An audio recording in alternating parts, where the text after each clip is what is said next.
Fala abençoado, e esse é o canal Prática Criminal 24 horas. E hoje, dando continuidade às nossas aulas sobre teoria geral dos recursos, nós vamos falar a respeito do efeito prodrômico. Isto mesmo, efeito prodrômico. Já ouviu falar sobre ele? Muito provavelmente você tenha ouvido falar, tanto na doutrina quanto na jurisprudência, sob uma outra denominação. Doutrina e jurisprudência falam a respeito do princípio da non reformatio impeius. Princípio da non reformatio impeius. É a mesma coisa que o efeito prodrômico.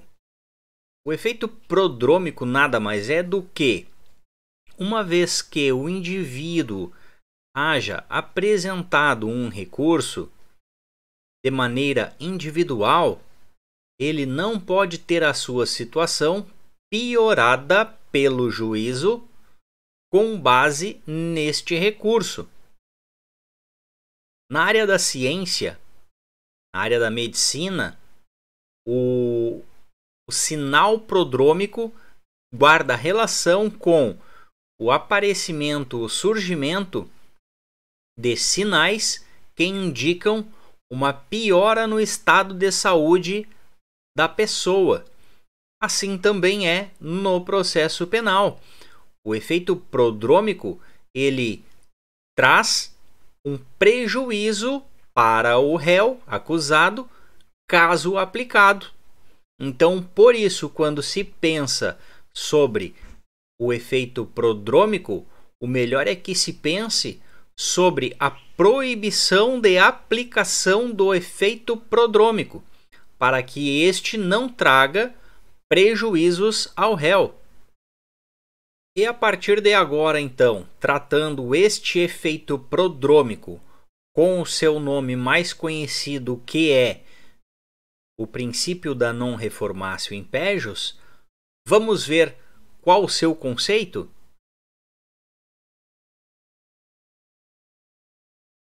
Então, o princípio da non reformatio impeius, que também é conhecido por efeito prodrômico, quer dizer que não se admite que a situação do recorrente seja piorada em virtude do julgamento do seu próprio recurso.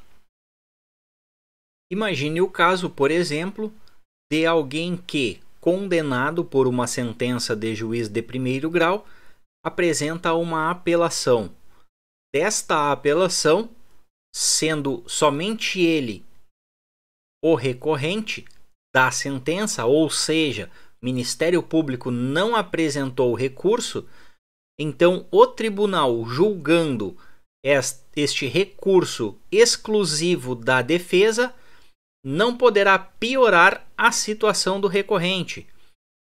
E quando falamos que não poderá piorar a sentença, ela não poderá ser piorada tanto no sentido quantitativo quanto qualitativo.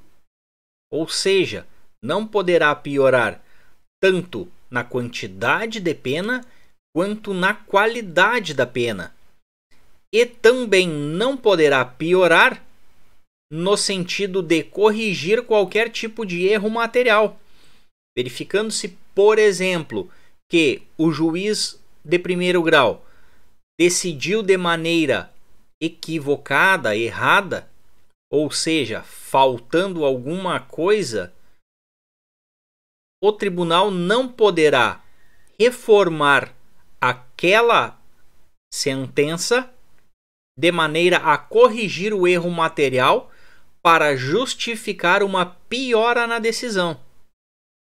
Como dissemos então, não se admite a reforma do julgado impugnado para piorar a situação, quer do ponto de vista quantitativo, quer sob o ângulo qualitativo, nem mesmo para corrigir eventual erro material.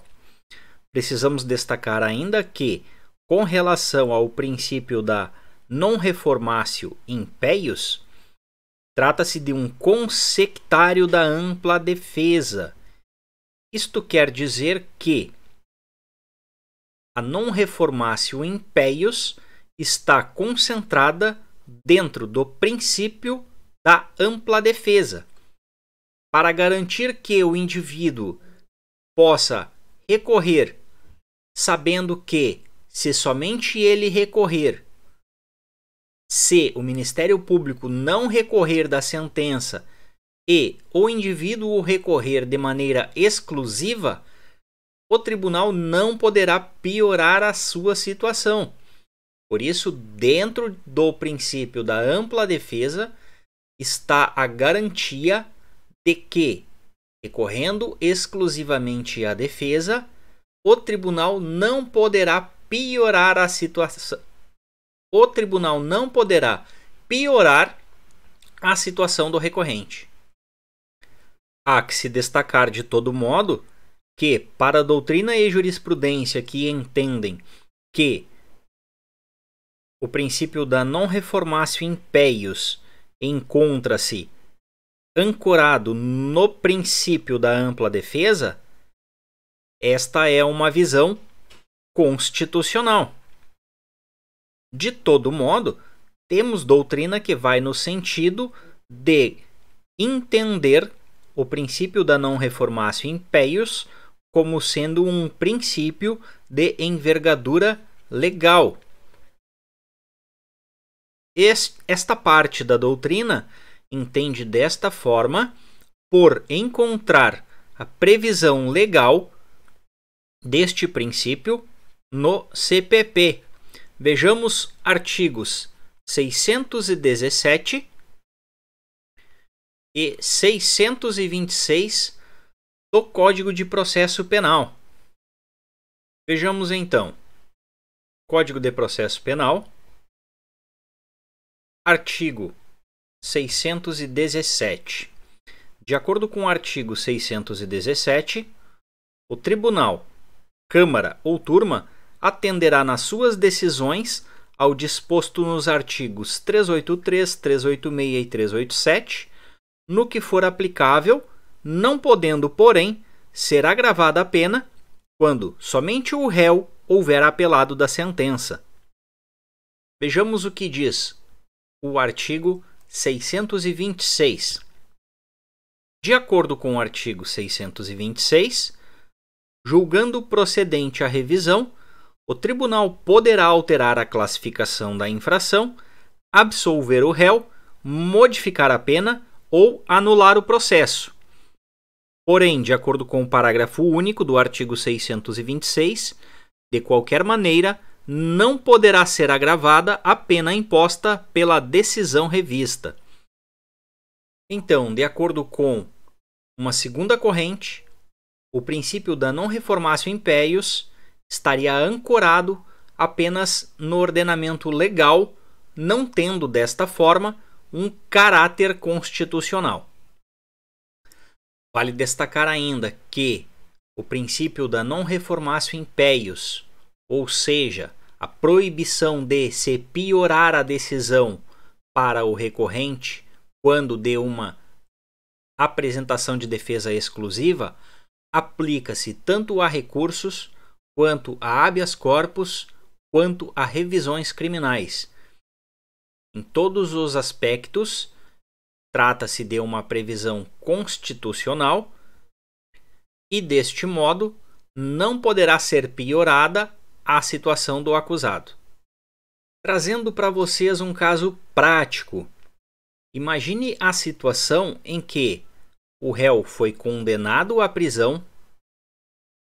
Desta prisão, você impetrou um habeas corpus e a fundamentação do seu habeas corpus estava consubstanciada no fato de que o juiz de primeiro grau que deu a sentença condenatória não havia fundamentado adequadamente o motivo da prisão.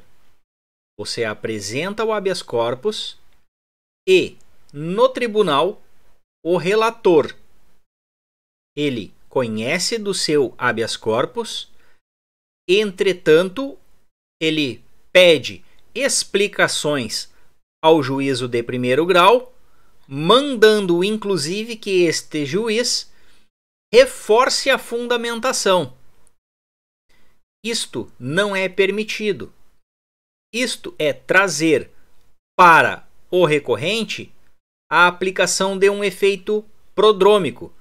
Isto é, aplicar ao recorrente a reformatio impeius. E deste modo, o desembargador ou ministro, quando manda baixar os autos, solicitando que a autoridade coatora reforce a sua fundamentação para então corrigir a falta que havia cometido, não é permitido. Neste caso, você deve entrar com um novo habeas corpus contra então o desembargador que deu esta decisão. Também falamos há pouco que a sentença não poderá ser piorada nem de forma quantitativa, nem qualitativa, nem para corrigir erro material. Vamos trazer alguns exemplos para uma melhor compreensão. Imagine então a situação na qual o condenado tem a sua sentença piorada quantitativamente. Imaginemos que a sentença tenha condenado para um período de 4 anos. Este condenado apresenta recurso de maneira exclusiva, ou seja, o Ministério Público não recorreu da decisão, e, quando do julgamento deste recurso, o tribunal, então, defere um acórdão reformando a condenação para 4 anos e 4 meses. Este é um exemplo de uma piora na situação quantitativa, e isto é proibido, é vedado com base no princípio da non reformatio impeius. Já com relação a uma piora qualitativa, imagine o caso do recorrente que tenha sido condenado por furto, artigo 155 do Código Penal, a uma pena de 2 anos. E, recorrendo exclusivamente, o tribunal entende que o correto naquele caso seria a aplicação do 312, parágrafo 1º, ou seja, um peculato furto. O 312, parágrafo 1º, também está lá no Código Penal, e o tribunal mantém a pena em 2 anos. Perceba então que antes tínhamos uma condenação pelo artigo 155 e agora temos uma condenação pelo artigo 312, parágrafo 1º, peculato furto. Porém, tanto um quanto o outro mantiveram a mesma pena de 2 anos. Quanto à quantidade, não houve prejuízo para o recorrente. Entretanto, uma das circunstâncias para que o réu seja beneficiado com alguma medida despenalizadora ou a aplicação de medida restritiva de direito em substituição à privativa de liberdade, no caso do peculato furto, seria a reparação do dano. Enquanto no furto não há esta necessidade, não há esta previsão. Então perceba que o tribunal manteve a pena em 2 anos, mas piorou a situação do recorrente, uma vez que agora ele precisará reparar o dano. E deste modo houve uma piora na situação dele, de maneira qualitativa. E com relação ao erro material, tomemos, por exemplo, alguém que tenha sido condenado a 12 anos de pena por qualquer crime, a um regime aberto. Então, isso mesmo que você ouviu, regime aberto. Por quê? Porque houve um erro material na sentença.